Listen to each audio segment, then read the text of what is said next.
Actors, we've all got issues, so let's talk about them. I'm Juan Ayala, and welcome to Actors with Issues. Each week, we bring you interviews with actors from across TV, film, and Broadway, taking many deep dives into their careers and getting into the successes, the struggles, and of course, the issues that they face as actors. That's enough about us. Let's dive into the episode. Today's guest is an actor, singer, and musician, soon to make his Broadway debut in the upcoming production of Bad Cinderella. Please welcome to the stage, Jonathan Savage. Jonathan, thank you so much for being here. Welcome. Thank you so much for having me. It's a pleasure. So before we dive into the show and the issues, as the name of our show is, Actors with Issues, we always start with a quick game. So pick a number between 1, 2, and 3. Two. 2 is called For the First Time. So it's a game of life and career first. So what was the first movie you saw in theaters? Oh my God. Iron Giant. It was the Iron Giant. Oh, good. Solid choice. What was your first ever acting role? Bert Healy and Annie. Hey, hobo man. What was the first non-acting job you ever had? I was a like I think I was a camp counselor. Hmm. Where was your first flight to? Oh God. I have no clue. No idea. Who's the first? What's up? Oh, sorry. You go. You go. Who's the first person you call when you book a job? My mom. It's always mom. But it's not because I want to. It's because she'd be mad if I didn't. Right. If she found out online, she's like, why didn't you tell me? Why didn't you call me first? Yeah. This is how I find out. What was your first paid acting gig? Oh God. My first like real professional, I was Ralphie Parker in a production of A Christmas Story in St. Hmm. Louis Rep. Yeah. And what is the first thing you learned out of school? Out of school, like out of college, Yeah. that you really gotta wake up early for those ECCs. They don't warn you. I feel like that's not talked Um, about. not. But looking back at your early career days, was theater and performing something that you did from a very, very young age, or did it come like a little bit later in life for you? I was always a loud little boy. I always loved to sing. And when I was 9, we had moved to St. Louis, and my mom was like, "Oh, they're doing a production of Annie. Do you want to audition?" I was like, "Why not?" Hmm. And I like walked in and I sang "Give My Regards to Broadway." And I kid you not, they said, "Do you have anything else?" And I was like, I could sing in my own little corner." I sang in my own little corner, and then I booked it, and then I was doing musicals every summer, and then from there I was like, I think this is what I want to do. But I didn't know it was a degree until like I was in high, like I didn't know you could actually do this Yeah. until I was in high school, and then all the seniors were auditioning for college, and I was like, Mm. oh, I can do this. Yeah, I feel like that's the case with a lot of people. They like just do it in school and don't ever think like, oh, this is a job. And even when you're watching TV, you're just like, those are people, those aren't actors. They didn't, it's just weird how we sort of observe that at such a young age and don't realize like, oh, those are all people who get paid and make a lot of money. Well, not so much on Sometimes. stage, not so much on stage, on TV and in films more. Um, and when you were growing up and like sort of starting to prepare to pursue this as like a full-time career, were your sights always set on stage, or did you want to dabble in like other parts of entertainment? Stage was always, what I knew and Mhm. what I like where my training was. And I didn't really consider TV and film until college. I didn't really realize that that was a possibility. And even so, I was like, oh, it just felt so foreign to me that I just didn't really understand how. And, I'm still trying to like move into TV and film a little bit. But I don't know, my first love will always be the stage. But there is that like misconception that like if you want to do theater, you have to be in New York, and if you want to do TV or film, you have to be in LA. But that's not the case anymore. People are all over. There's New York is very busy with TV and film. Atlanta is huge. There's Vancouver. There's New Mexico's like a party over there now. But Mhm. what would you say is like a misconception that you realized like once you were maybe out of school and sort of in the industry working, that you're like, oh, that was so not true. That thing everyone said, like everyone swore by. Um, yeah, that whole New York LA thing is a very old way of thinking, Yeah. especially as technology progresses. But I think, the first thing that comes to mind is that it's like Broadway or die, Mm, and it's like if I'm not on Broadway, then I was not a successful actor. And I think that's such a misconception because yeah. like when you get to a point in your career when you're like, oh, I'm making money to be an actor and Yeah. I'm surviving off of being an actor, like that is success. Hmm. That is success of being able to work consistently and feed yourself, and Yeah. like just being able to do that and knowing that like there's so many valuable theatrical experiences all over the country, all over the world, with so many different people. Like I'm in Omaha right now doing a Christmas symphony gig, and I'm having a literal blast. I'm having so much fun. I love the people I'm working with. I love the work that I'm doing, and I feel so incredibly fulfilled Hmm. and have no qualms being like, I am an actor, and this is my job, and this is what I'm doing, and I feel successful. You know what I mean? Yeah. Just such a misconception of like there's an end point. There never is. And Oh, a lot of the people that I'm working with, like there's like the younger four dancers and the older four principal singers.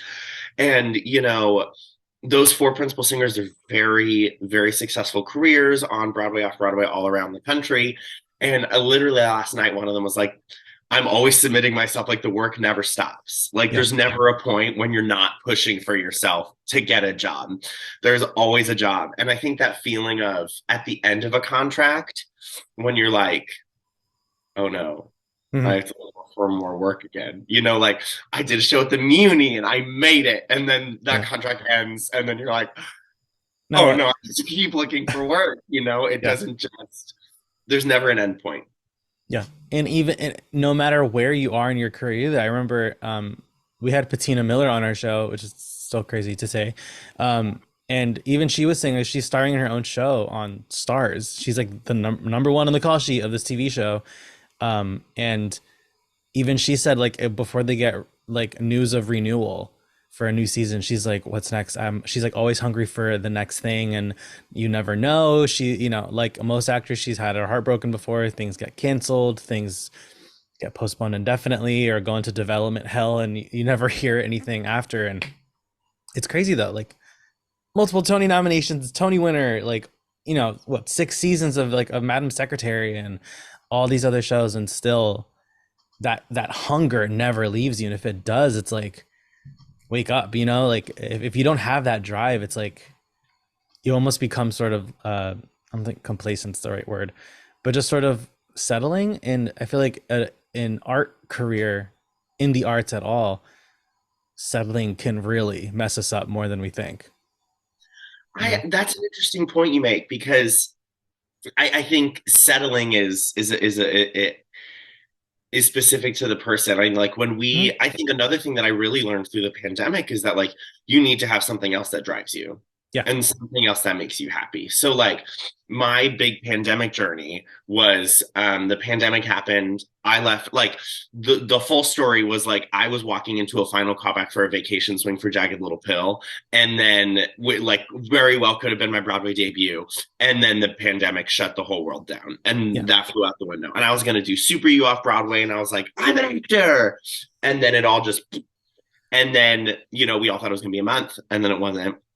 And so for me, I bought a one-way ticket west and I moved west and I bought a van and I lived in Mhm. a van and I ended up working in a national park for a year and I taught preschool to the Rangers kids and I lived a completely different life. And like I still taught music theater to kids and Yeah. like, was still like active in myself, but like, I found this whole other part of myself that drives me so deeply. Um, and I think like knowing that it's people always say that like if you can imagine yourself doing anything else then you need to go do that. Like that's not the case. Yeah. Like if you imagine yourself doing something else and like make space for that because it's going to help you as an actor and Mm. it's going to give you an escape when the acting world is not what you want or like people are being mean or whatever. Like sometimes you just want to. I know so many people who have stopped for 5 years, started a family, and then come back. Mhm. You know, I think there's a degree of like you're your career is your career and your path is your path.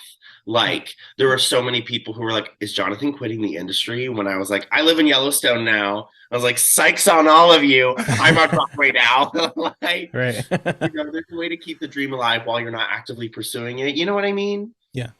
Yeah, yeah, absolutely. I mean, that's a huge recurring message, especially in like our recent interviews. A lot of folks have said that to avoid going like crazy during the pandemic, they picked up hobbies and started new things, and plenty of people talked about how terrible they were at taking care of themselves when the pandemic started because they were like, "Oh, I am tired. I get to sleep in now. I get to sit and read a book and watch TV and do a face mask because they were up early for those ECC calls. They were, working late nights to be free during the day for auditions. And while that's necessary for lots of people, they were just putting themselves through a lot physically. And Yeah. if you just close the bar at 3 a.m. because you're waiting tables or bartending, are you going to look great for your 9 a.m.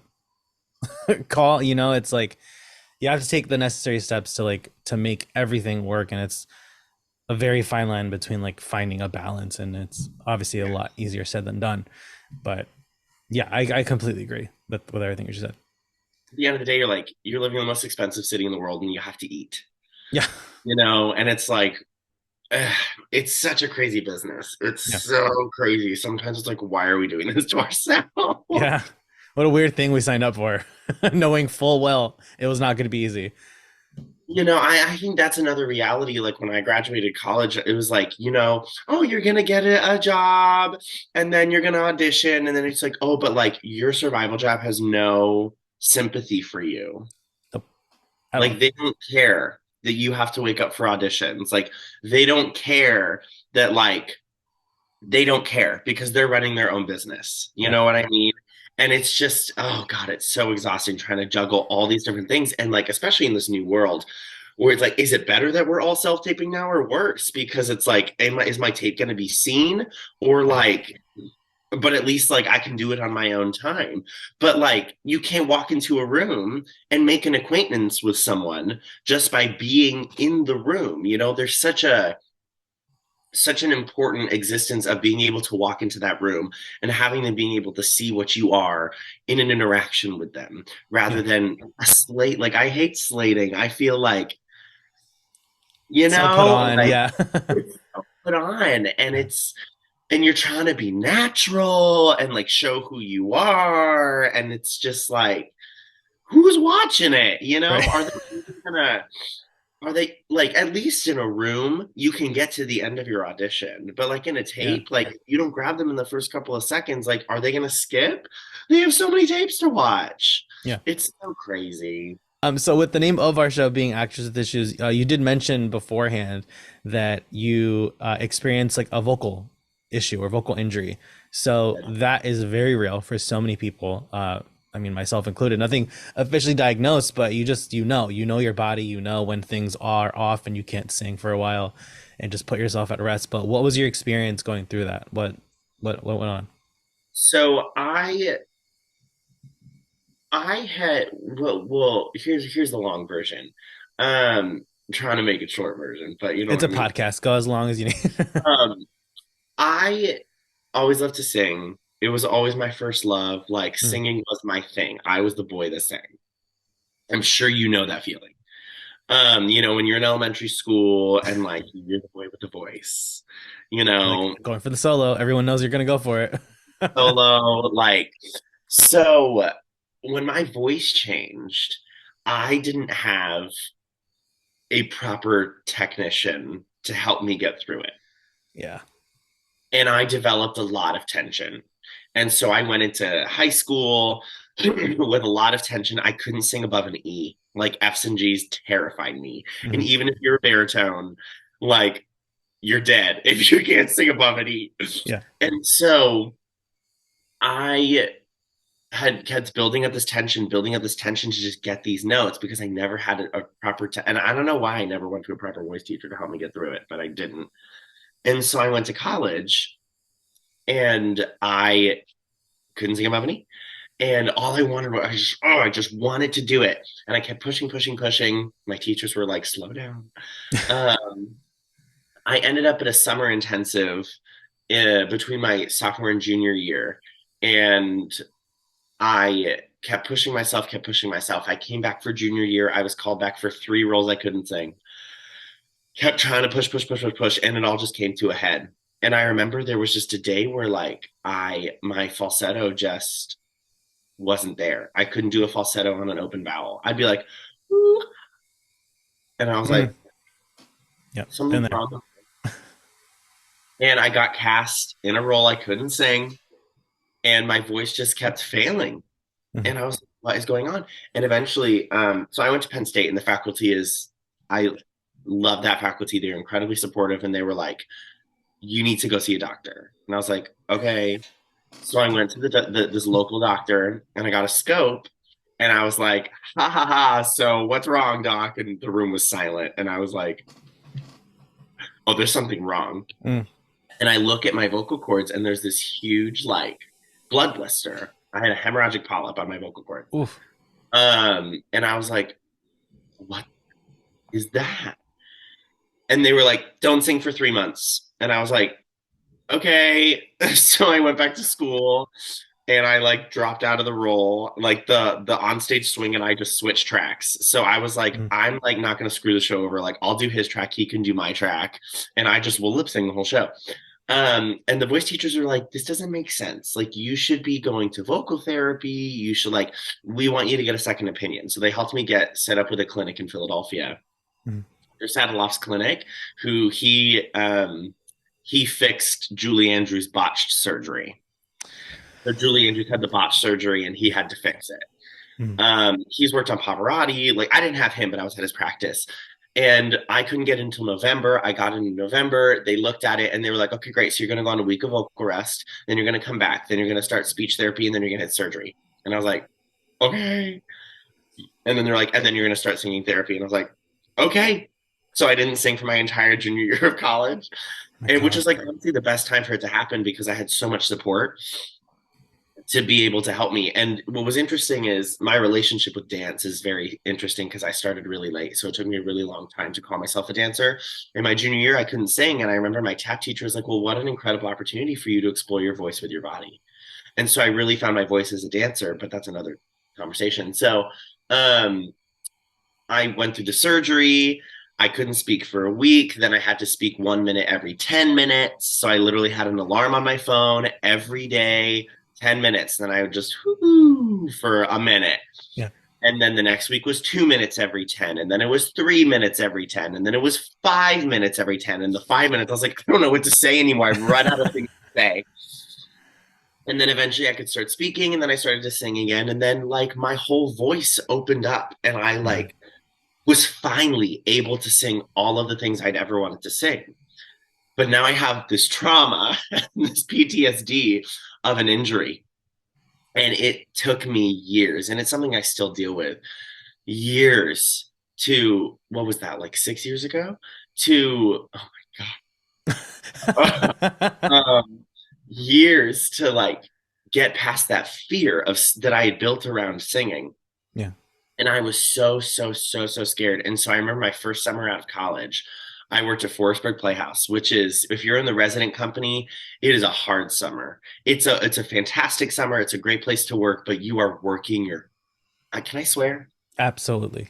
You're working your fucking ass off. Like you have rehearsal for a cabaret in the morning, then you go and rehearse the show, and then you have your chores, and then you have to wait like be a waiter and perform in a cabaret, then do your show, like, and then you also have a kid show. Like sometimes you're doing 5 shows a day. It's crazy. Mm. It's a wonderful experience, but it was, for someone who had just recovered from vocal trauma, it was one of the hardest summers of my life.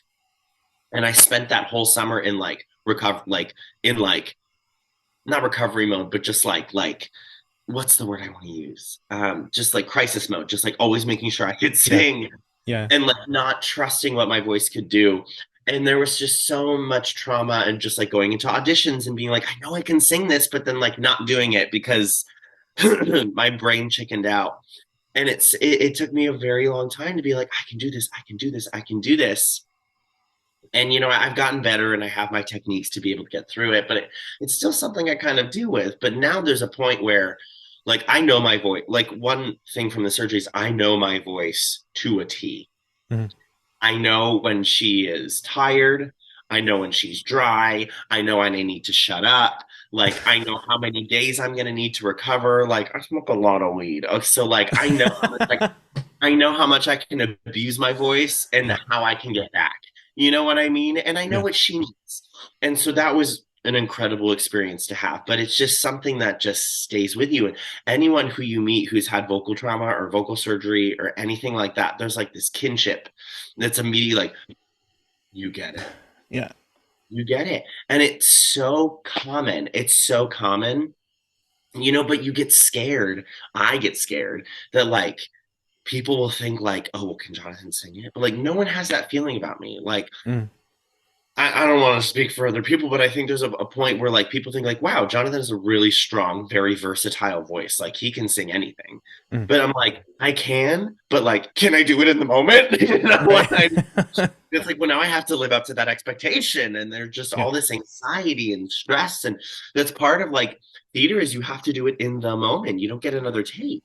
You Yeah. know what I mean? And I don't know. I could go on and on, but Yeah. And like going off that, like if you feel you can't do it, you then have to sort of like improvise. Like, okay, what's something else in this chord that I can hit yeah. to make up for that top note that I can't do today? Have you had to do that? Have you had to sort of like improvise do a run? Because like, I feel like a minute before you're supposed to hit this particular note, whether you're gonna hit it. You're like, ooh, this is gonna be more of a mix today, or a full belt. Like, do you have that gauge within you? I I can't say the gauge is there. I Mm, can't think of a specific moment where it's happened. Um, I remember when I was auditioning for Bad Cinderella. I was in for the cover of The Prince. I was in for ensemble cover, and mm, so I remember they were like I sang my song, and then he gave me like an adjustment just to see if I could do it, and it was really fun. And I was feeling really good. But this song, the Princess song, it's a beautiful song. The cut is there wasn't a cut; it was the full song. And he goes, "So what sides do you have?" And I was like, "I have the ensemble side, but I also have the Sebastian side." And he was like, "Okay, well, why don't you do Only You, Lonely You, Lonely You, Only?" It's one of the two. It's a beautiful song, and I was like, "Okay," but it is a full 3 minute and 45 second song, so it's like I did a full song in the room, yeah, and at the very end, the there's this sustained note that's just right like in a good place in my voice, but in a really weird vowel yeah. where it's like I could like either like commit to the E or I could open it or whatever. Round it out. Yeah, I had to make a choice, and I yeah, had yet to make a choice when I had practiced it.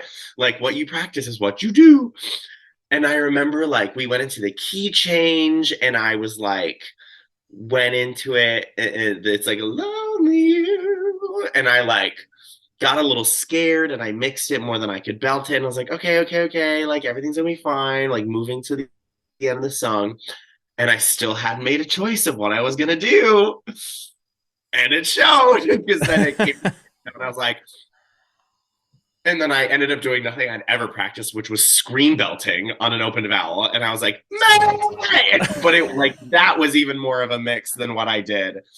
And it was just like, I was like, oh, yeah, like every month. And I was like, this is not how I sing. I don't know what I'm doing, but I'm just trying yeah. to get through it. And then I don't know why I thought this is a good idea, but at the end to cover, I did this dramatic, yeah. And it was, and like they literally laughed. It was so ridiculous. And I was like, thank you so Thank you for much. your time. There's been moments where, you just, if you don't trust yourself, it's not going to happen. Like I did my first show post pandemic was Newsies, and I played Davy. And the poor guy's head is spinning. I just woke up. There's nothing wrong with my voice. See, there's that comment. We're gonna judge. Like, is he okay? Like, I'm okay. I just woke up. Um, and so I knew I could sing this note, but I got so scared. And I remember in Sitz Probe, I just like full belted it and it was flat. And I was like, ugh.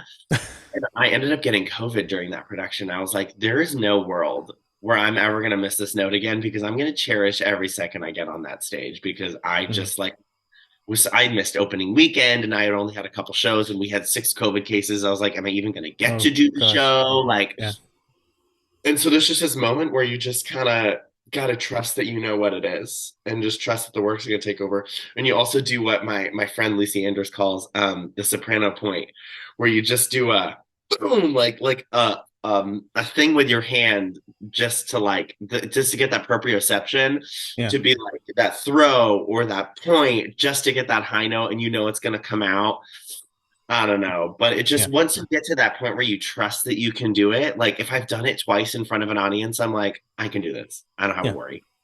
Yeah. If there's anything, actors listening, trust yourself, know yourself is a big one too. Like you just have to listen to that voice if it's behaving, because sometimes the voice in our heads does not always behave. But just learn to trust yourself, trust your training, trust your preparation, and just of course it's all easier said than done. Yeah. When we tell young actors like just follow your dreams, like it's a nightmare sometimes though. So buckle up. Thing I love to do is not warm up and then get mad at myself that it won't work. And I'll be like, oh wait, I haven't warmed up. Like trust the warm up process. Yeah. Like warm up. And the thing is sometimes it's like your voice is gonna be different every day. Hmm. So like if you're listening to that same recording of a warm up and you're moving on to belt but your voice isn't ready for that yet, like there's nothing wrong with you, just spend more time in your falsetto. Hmm. Like just get the like I'm a huge straw person. Straws, like straws, like Hmm. semi-occluded, like straws will warm you up. Like if you're Hmm. not feeling it, put that straw in the water and like just go to your feeling there. Like every day's a little different. And if things aren't working quite the way they worked yesterday, then spend a little bit more time on your warm-up and you'll get there. Yeah. And at the end of the day, you probably didn't drink enough water. Right. Everything's gonna be okay. Yeah. And I have to tell myself, like, even to this day, I'm like, I'm not injured. I'm not injured. I'm not injured. And it's so stupid. But that's where we're at. Yeah. That's where we're at. So, Yeah. So before we go, we always play a non-rapid fire game, so the pressure is off. It's called Now That We Know You, since we've gotten to chat for a bit. So fill in the blank. If I weren't working in the arts, I'd be. I would be a park ranger. I love that you did that. I love that. I mean, I moved back home to Connecticut. That was a state away. So, but I just love that you made this big move and sort of took a pause with the along with the industry because there was nothing going on for us anyway. So we may as well explore, travel, try something new, and that's just See, such a cool thing. That's so awesome. when I specifically remember I like had walked home, I was like in a studio, like working through the audition material, the callback material. And like tomorrow was the day. And then I saw the Cuomo cancel Broadway and I walked home and I like got in my apartment. I was so pissed. And I was like, fuck this. No. And I started this thing called Corona Corner, which the whole idea was like, how are you going to make the best of this time you have now? Hmm. Like, I was supposed to go to Europe and do an off Broadway show. Now I'm going to play all the video games I want, because I haven't had the time to do that because I've been hustling, hustling, hustling. Yeah.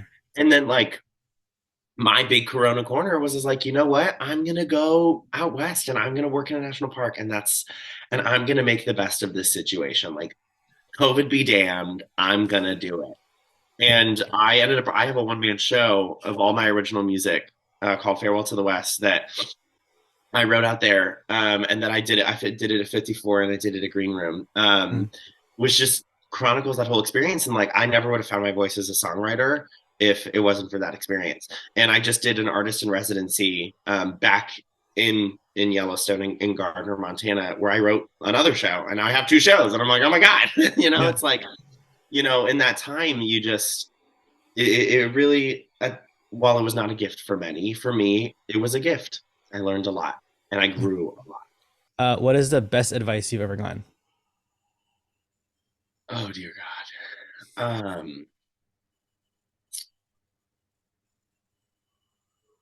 yeah. I mean, I think just the idea of like your journey's your journey. Mm, Do you like the best thing to do is be yourself. Like, don't try and be someone else. And yeah. like, oh, actually, I got a really wonderful piece of advice the other day that was like, I can't remember the exact wording, but basically, it's like, in every cast, you're not always going to meld with every cast that you're in. And like, just find the people that make you happy.